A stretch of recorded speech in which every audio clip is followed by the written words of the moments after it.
මේ තියෙන්නේ වතුරවිල කහදුව ප්‍රදේශයේ ලස්සන ගම්මානයක තියෙන. එකපාරක් ආවොත් තව පාරක් එන්න හිතෙන ස්වාභාවික නාන ස්ථානයක් වන ගල්වල. LPT අවට අය නම් මේකට ඇති වෙන්න ඇවිල්ලා ඇති. ඔයාලත් මේක නාන්න එනවා නම් ප්ලීස් වැඳලා ඉල්ලන්නම් මේ ලස්සන පරිසරයට ඔයාලා ගේන කුණු ගොඩවල් නම් දාලා යන්න එපා. තව දෙයක්.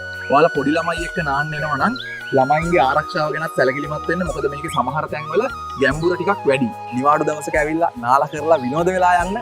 එහෙනම් හැමෝටම ජය වේවා.